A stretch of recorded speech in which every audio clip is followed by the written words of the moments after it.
Gospel of Matthew, chapter 7, verse 21 says, not everyone who says, Lord, Lord, will enter the kingdom of heaven, but only those who do the will of my Father in heaven. Dear brothers and sisters in Christ Jesus, today we reflect one, doing the will of God. How do we understand the will of God? The will of God could be defined as the supreme plan of God for each one of us. We see in the life of Jesus that he did the will of God. Gospel of Matthew, chapter 26, verse 39 says, when he was in the Garden of Gethsemane, he cried out and said to the Lord, Lord, if it is your will, let this cup pass by me.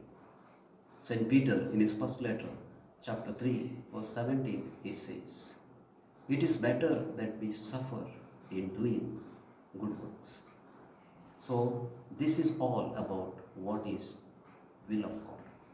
Now, the will of God is divided into two aspects, or the will of God has two types.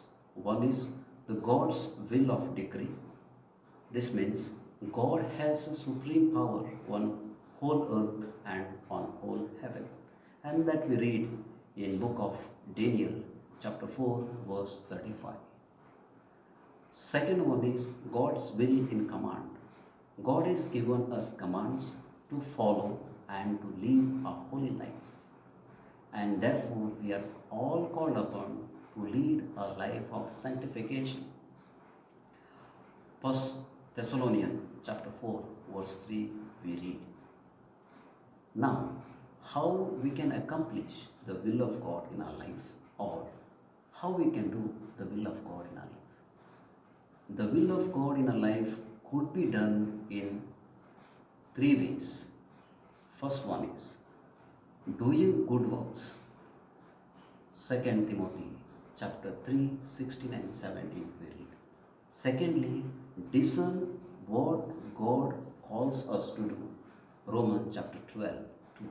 And thirdly, immerse in the word of God. Hebrews chapter 4, verse 12. In conclusion, I would say Isaiah chapter 6, 8. Here I am, Lord, to do your will. May the Lord bless us all.